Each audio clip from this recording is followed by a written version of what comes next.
नमस्कार। कार्यक्रम में आप सभी दर्शकों का बहुत बहुत स्वागत है।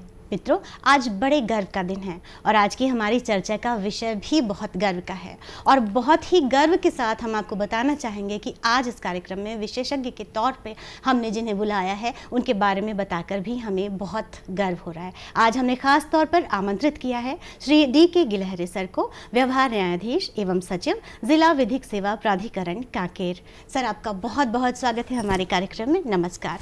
तो मित्रों, मैं आपको बता रही थी कि बहुत गर्व के साथ हमने सर को आमंत्रित किया है सिर्फ आप सबके लिए, आप सबको ये बताने के लिए कि आखिर संविधान क्या होता है और संविधान को हमें समझना क्यों ज़रूरी है, संविधान लागू ही क्यों किया गया आखिर।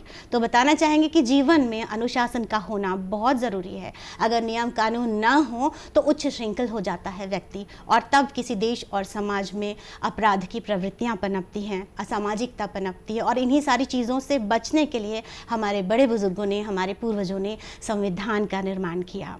आज संविधान दिवस है जिस पर समस्त जानकारियां हम सर के माध्यम से आप सभी को दिलवाएंगे और क्यों ज़रूरी है यही तो हम आपको बताना चाहते हैं कि एक आम नागरिक, एक आम गृहिणी, एक आम से विद्यार्थी को भी ये जान लेना क्यों ज़रूरी है कि भारत का संविधान क्या कहता है। तो विशेषज्ञ का स्वागत करते हुए कार्यक्रम की शुरुआत करते हैं।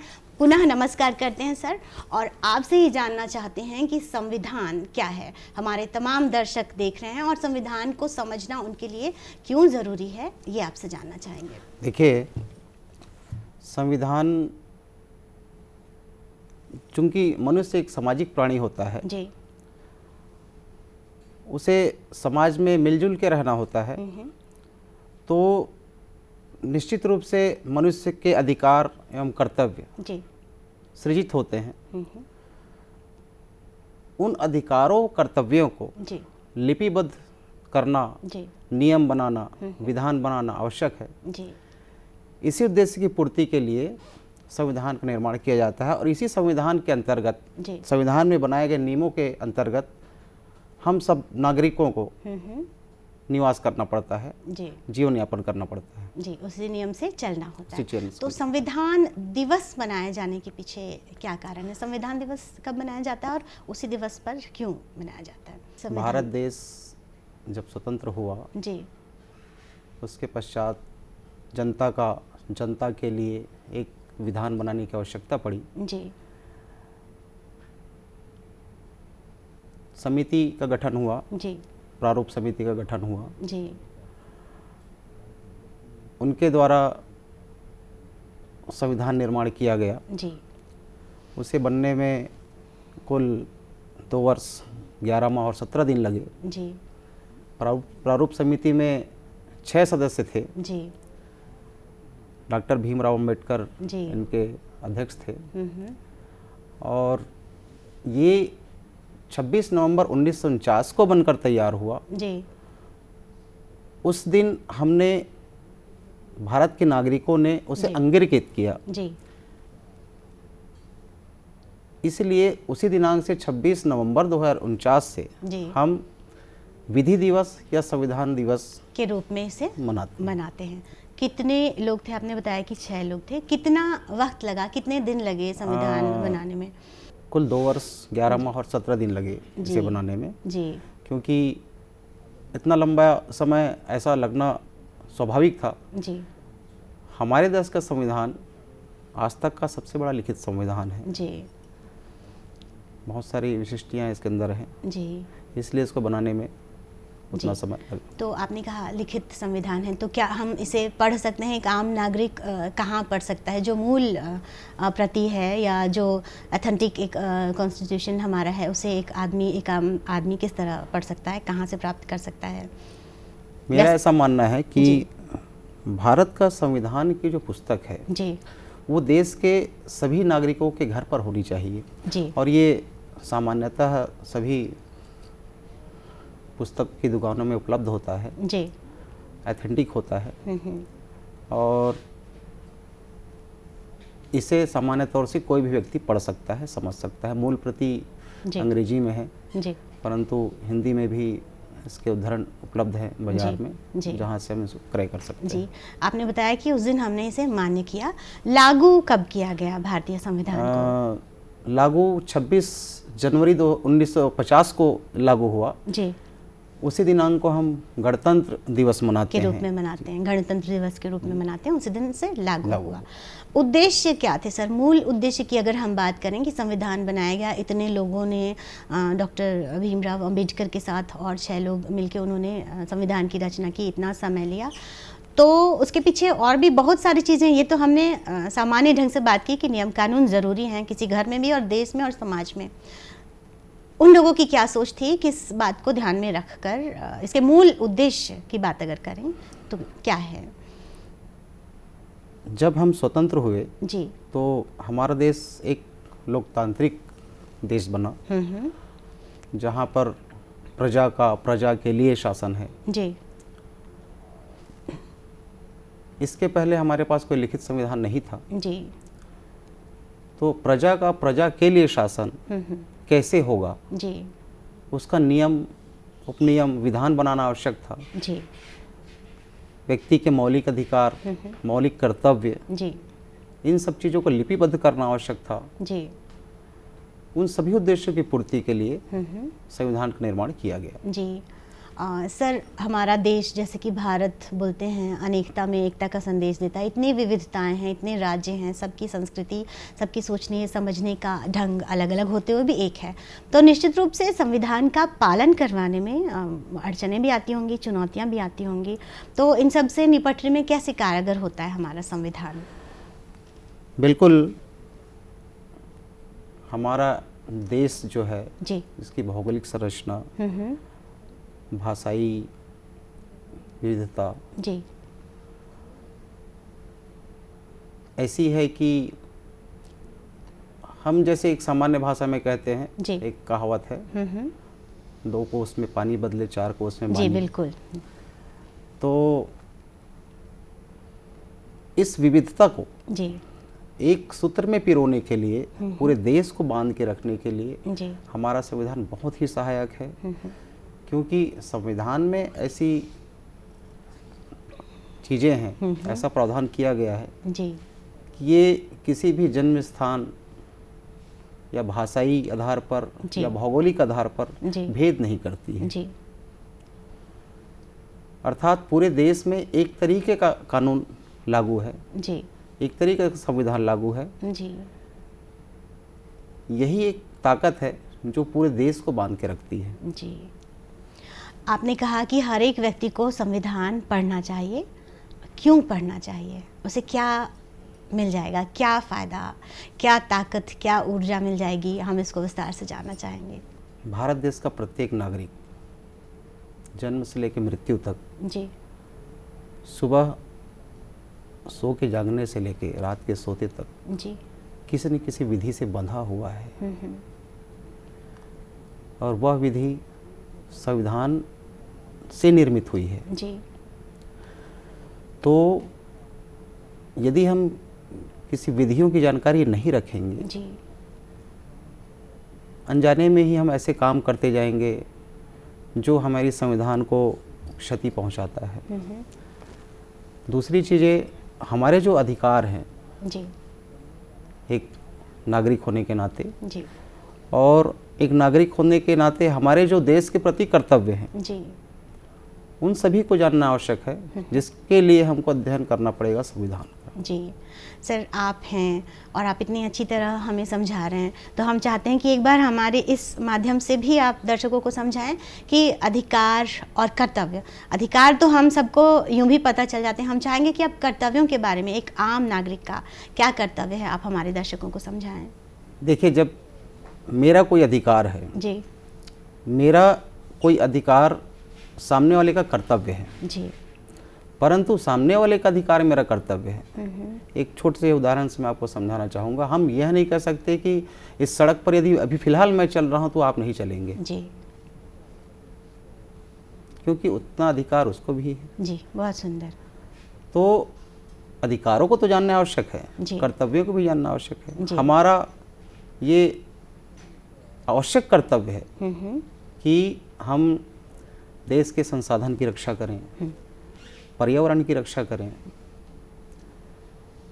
ये हमारे मौलिक कर्तव्यों में लिखा हुआ है संविधान में। जी, जिसका पालन करना चाहिए, जी तभी हमारा देश उत्तरोत्तर प्रगति कर पाएगा। जी हालांकि जागरूकता आ रही है, लोग जागरूक हो रहे हैं, संविधान में दिए गए अधिकारों के साथ कर्तव्यों के प्रति भी जाग रहे हैं, पर अभी और आवश्यकता है। जी सर, विधिक सेवा प्राधिकरण क्या है? भारत के संविधान के अनुच्छेद 39A यह कहती है कि देश का प्रत्येक नागरिक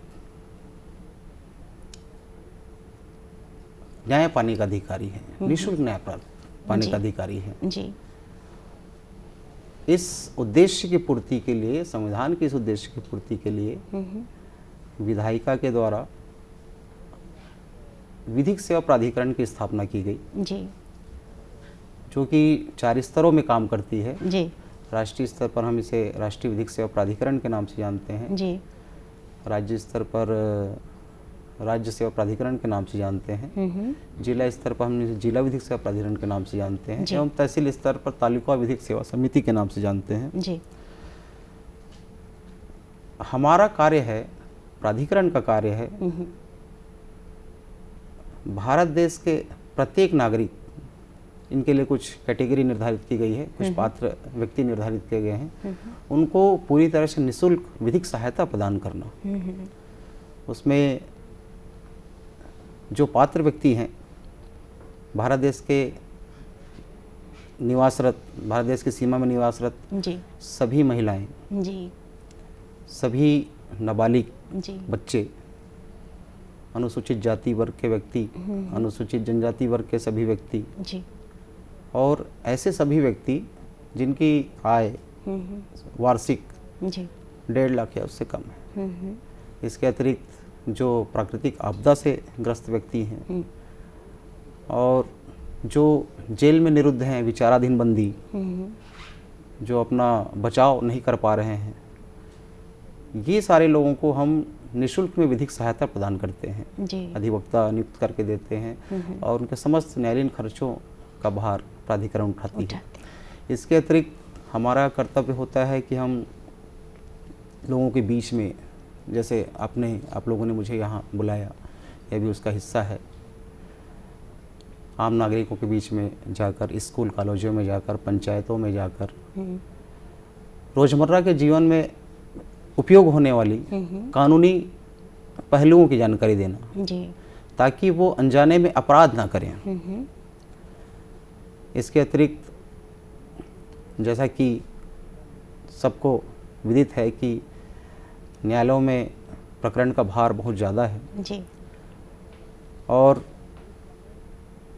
कुछ जो विवाद होते हैं, जो राजीनामा योग्य होते हैं, समझौता योग्य होते हैं, ऐसे मामलों को हम लोक अदालत के माध्यम से राजीनामा के आधार पर एक अच्छे माहौल में, सुखद माहौल में समाप्त करते हैं।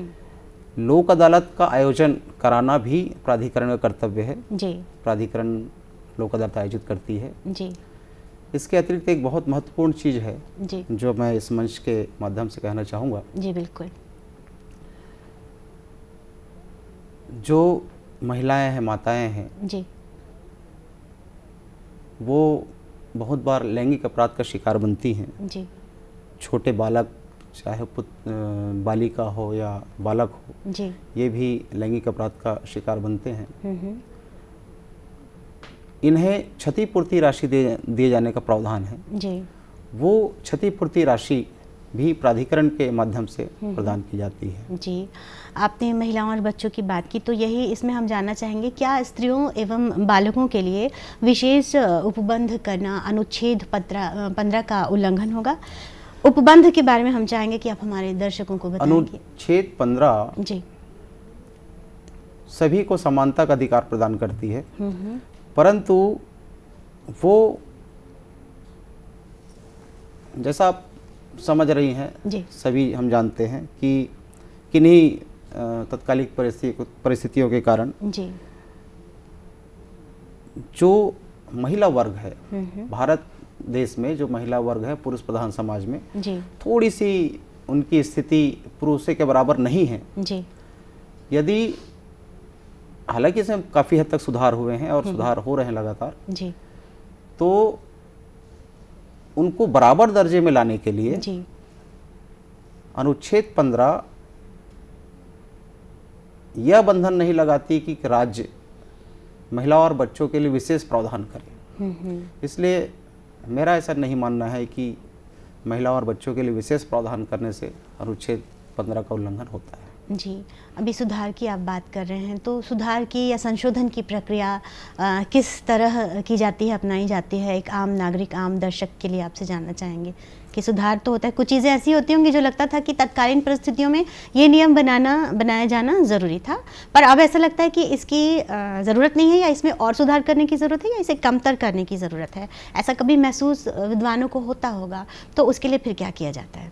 मुझे लगता है कि वर्तमान में जो विधायिका जी और माननीय उच्चतम न्यायालय तथा अन्य संस्थाओं ने जी जो प्रयास किए हैं वो काफ़ी बेहतर हैं, सकारात्मक हैं, जी परंतु और भी प्रयास की आवश्यकता है। जी जमीनी स्तर पर और भी प्रयास की आवश्यकता है। चूँकि मैं कांकेर जिले में पदस्थ हूँ, जी उक्त जिला